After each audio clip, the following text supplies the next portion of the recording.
Growing up, I was into street shit. Hustling out of Grand Marquis Caprices.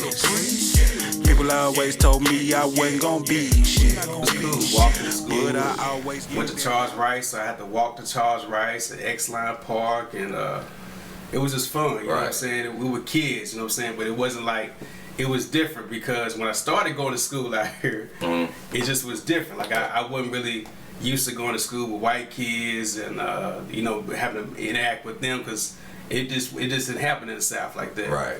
And but I mean, it had its ups and downs, but you're a kid, so you just thinking everything kind of cool. Kind of cool, I mean? Right? Until you get to that pinnacle and be like, oh, okay, this is what it's about. Now I know where they going to this house. Yeah. You know what I'm saying? I know why this house stay jumping all the time. You know what I'm saying? I know what she doing on the block. Yeah. I know why you walking there. I know why you always out here. You know, once you figure that part out, you know, you a little older then, but as a kid, it was cool. Right. So, so when you growing up, you know, at that time, what was the musical influence around that time? You know, who was you listening to coming up that made you want to say, I like music too, I want to jump into it? Because I know back in that time when I was coming up too in the 80s, you know, rap was new. Yeah. But I was jamming Prince, you know, all that type of stuff. Excuse me, my pops was a DJ. Yeah, my pops was a DJ, so he had a lot of records at the house. So I would get his record player, put the records on. Okay. Trying to scratch on them, you know what I'm saying? Yeah. Getting yelled at for scratching up the records and shit, and looping them. You know what I'm saying? Even as a kid, like I started looping records at like 6, 7 years old. Oh, you know what I'm saying? Just looping records, making beats. You know what I mean? So I always had a passion for music, and then but in the hip hop world, it had to be Ghetto Boys #1. The Ghetto Boys were like the most influential group for me. Okay. You know what I'm saying? Because they were just closer, and I just like the way they rap. You know what I'm saying?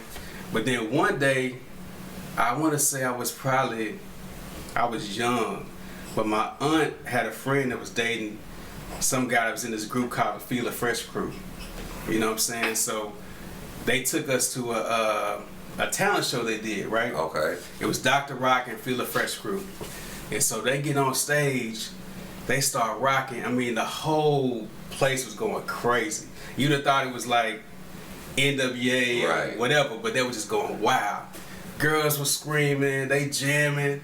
I was like, damn, for real, these niggas is like from here, you know what I'm saying? Yeah, so I met them backstage afterwards and we chopped it up. I rapped for them.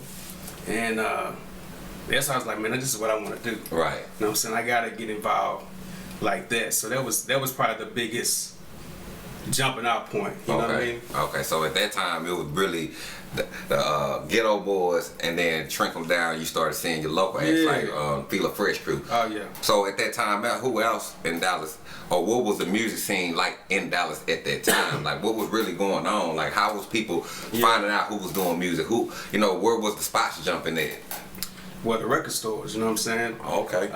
Take it back to the South, Mr. Blues. Like we would go to Mr. Blues all the time and look for the posters on the wall or who was coming out. Or a lot of times you would find, like, you know, I mean, I'd go in there sometimes as a youngster, and Scarface would be there, or Lil J would be there, or Uncle Luke would be there. You know, they always come to Mr. Blues because he had it all. You know, he was like the hub for music in Dallas, right there on MLK, in the South. And it's crazy that history right there, how they took it away. You know what I'm saying? Yeah. I see they done remodeled that whole little strip. You know.